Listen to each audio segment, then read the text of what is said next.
Welcome to Silent Screams, where we bring you the darkest corners of the paranormal. Tonight, we're diving into the unsolved mysteries of Mexico City, one of the oldest and most haunted cities in the world. As you listen, keep in mind, you may feel the hair on your neck stand up. You might hear whispers, or the unsettling sound of footsteps behind you. But, are these sounds from the world we know, or from the unknown? Let's begin. It was around midnight when I found myself walking alone through the narrow, dimly lit streets of Mexico City. The air was thick, heavy with the dampness of the night and the lingering heat from the day.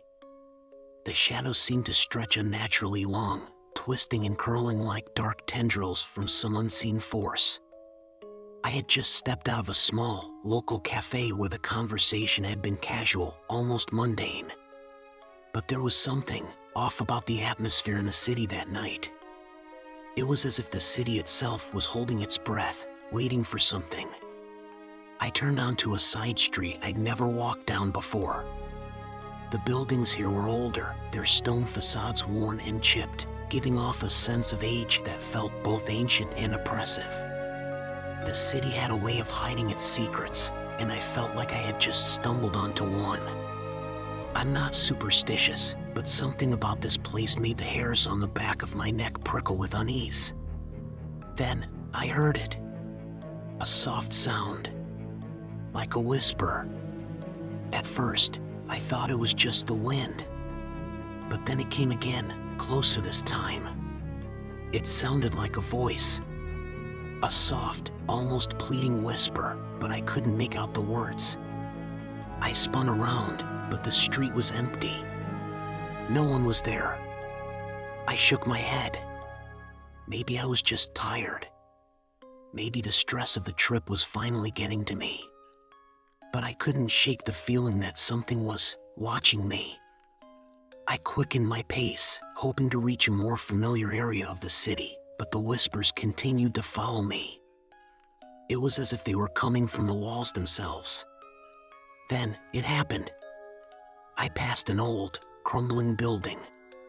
Its windows were dark, but as I walked by, something caught my eye, a figure standing in one of the upper windows. I stopped dead in my tracks, my breath caught in my throat. The figure was vague, almost translucent. It looked like a woman, but her features were blurred, as though the image were being seen through mist or smoke. She stared down at me, her gaze cold, empty, and unnerving. I couldn't move. I wanted to turn and run, but my legs wouldn't cooperate. As if sensing my fear, the figure slowly lifted a hand. I could see the faint outline of her fingers stretching toward me, almost in a gesture of invitation or warning. I blinked, and when I opened my eyes, she was gone.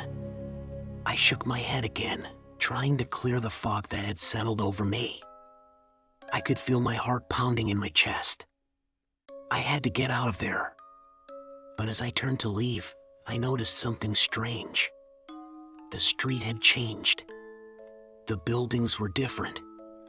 Not in an obvious way, but subtly. The shadows seemed deeper, more pronounced. The air felt colder, too, almost like it had dropped 10 degrees in an instant. Suddenly, the whispers came back. Louder this time. More urgent. They were everywhere, surrounding me. I could hear voices, male and female, murmuring in a language I couldn't understand. Panic set in.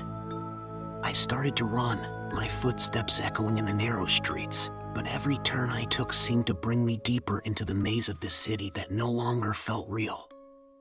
I rounded a corner, my breath ragged, and stopped short. Ahead of me was a tall, wrought iron gate that led into a courtyard. It was strange. I hadn't noticed it before. The gate was old, rusted, and covered in ivy. I could barely make out the silhouette of a large building behind it, a mansion perhaps. It looked like it had been abandoned for years, maybe longer. Against my better judgment, I stepped toward the gate. It creaked open easily, as if inviting me in. I hesitated, but the whispers were louder now, almost like they were calling me, urging me to enter. The courtyard was overgrown with weeds, the grass long and untamed. In the middle, a fountain stood, but it was dry, completely empty. The mansion behind it loomed, dark and silent.